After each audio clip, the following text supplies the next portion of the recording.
this place gave me a home that has really been valuable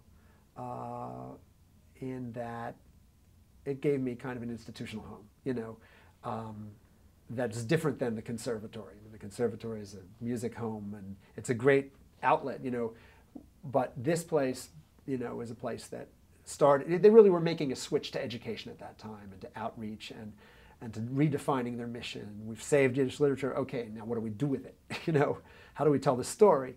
And I was kind of brought in to help tell them how to tell the story and help, you know, kind of conceptualize what that should look like. And I've been very glad to see that, you know, this sort of guerrilla warfare I described, this idea of saying, you know, you are a valuable resource.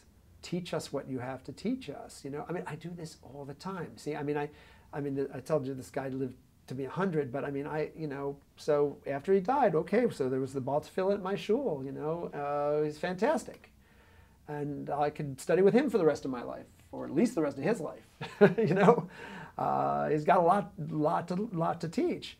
You find these people, it's you know, our tradition is oral tradition. It's oral tradition. It's transmitted from generation to generation. As soon as we stop doing that, we had nothing. It's not a school thing, really. It's done this way. It's done like these one-on-one interviews. That's great. Oral history is great. Oral history project's a great thing because oral history project means I'm talking to you.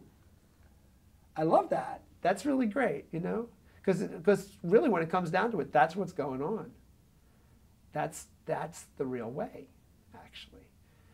And then they also have, you know, empowered me with this discovery project, which I just love. You know, I can, again, you find somebody and they have music or they have recipes, and you put them on the web and they can get out to everybody instantly. I mean, that's what's so nice about this education mission being defined at this time, because now it's possible to just instantly get this stuff out.